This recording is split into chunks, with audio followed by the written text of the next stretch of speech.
When we deliver forecasts on Weather World, this is what you see. What you don't see are the lights, camera, and action taking place in our studios. And thanks to a recent renovation, the meteorological magic will be happening in this space for many years to come.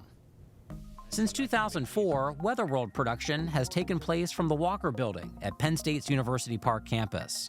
A studio was set up in a space previously used as everything from a lab to graduate student offices. From chunky TVs and physical sets to high-definition cameras, virtual sets, and a new studio next door, the space had seen a lot of change over 20 years. But those decades of wear and tear meant that the studio bones were in need of some TLC. The program here at Penn State, particularly as it relates to broadcast meteorology, has a very, very steep tradition. So keeping that ability current, making sure that the students today have that advantage and opportunity that I had with the best facilities that we can provide was really the motivation. It was to keep Penn State and the Meteorology and Atmospheric Science Department at the leading edge with a competitive program that provides students with the best opportunity to grow and develop.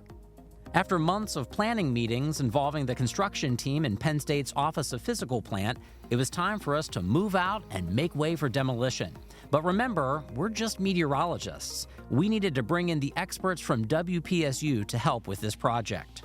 We were able to provide them with all the labor for integration and support throughout the entire process, basically. So the first thing we had to do was relocate production to the Joel Myers Weather Center because Weather World needed to continue production during what ended up being a lengthy process. Temporary installs are always kind of fun. You're never sure what kind of problems you're going to run into. Everything that was up there, really was kind of a build from bits and pieces that we have. So the ability to improvise is sort of what makes the job fun. You don't know how exactly you're going to light it. You're not sure exactly where all the cables are going to run, but bit by bit it starts to put together. And it really is kind of an engineering challenge. It's trying to make everything fit in a room where it shouldn't fit. From late January to early April 2025, flooring, soundproofing, drop ceilings, wiring, and much more were removed and eventually replaced. New sound panels, and a lot more of them, were installed to help improve our audio. Cable trays, coats of paint, new LED lighting, and keycard access put the finishing touches on the construction phase of this project. Now it was time for technology in Studio A, Studio B, and our control room. Out with the old and in with the new. They wanted a very clean look in the studio once the project was complete. And so we helped them come up with a solution to hang the cameras and the prompters from the ceiling grid. Took a little bit of engineering and ingenuity, but we made it work. The change in technology has been monumental between when the studio was first built in 2004 and now. Thinking about just the number of cables that had to run to a camera or to a monitor, reducing that from 3 or 4 or 5 down to 1.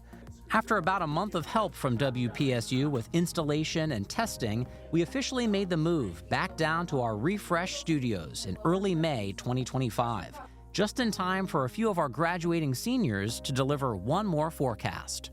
What really struck me when I saw it was how much work went into doing this. And I thought of the folks at WPSU who gave time and expertise to making this happen. So, yeah, I mean, in terms of the team effort, I was just a small part of that. Nancy and I just, did the easy work, so to speak. The real work was done by you and the team up here. And so, honestly, that was my first reaction. These folks did a fantastic job. The spaces were christened the Band Family Studios in honor of Ray and Nancy Band, who made the renovation possible.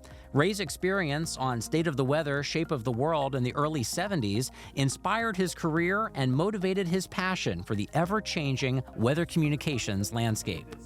If we don't continue to push the envelope, and the skill sets, the needed skill sets to drive the future will not be those that we have today. We need to stay in touch with it, and we need to be every bit as effective in the next 10, 20, 30 years as we have been in the past. From Weather World to student productions to classes, the newly renovated Band Family Studios are a unique learning space, representing a long legacy in the Department of Meteorology and Atmospheric Science and an ongoing commitment to educating students and Pennsylvanians. We can really take students both on the forecasting and on the production side and say this is the kind of experience that you're going to have in the real world. I feel like it's really become a great experience, and I can't think of a better practical application of what you do from a training standpoint than what you get at Weather World. Being able to contribute to help the long-term success of Weather World, student forecasting, contributing to the success factor of Penn State students within the Department of Meteorology, it's very important and helps to serve what WPSU is all about and really the land-grant mission of the university. We can have the best research, we can have the best data, we can have the most in-depth coverage, but if we can't communicate that effectively, if we can't get the word out, if our students who come out of our program are not really given the opportunity to hone and develop those communication skills, well, then it's not going to work to its optimization.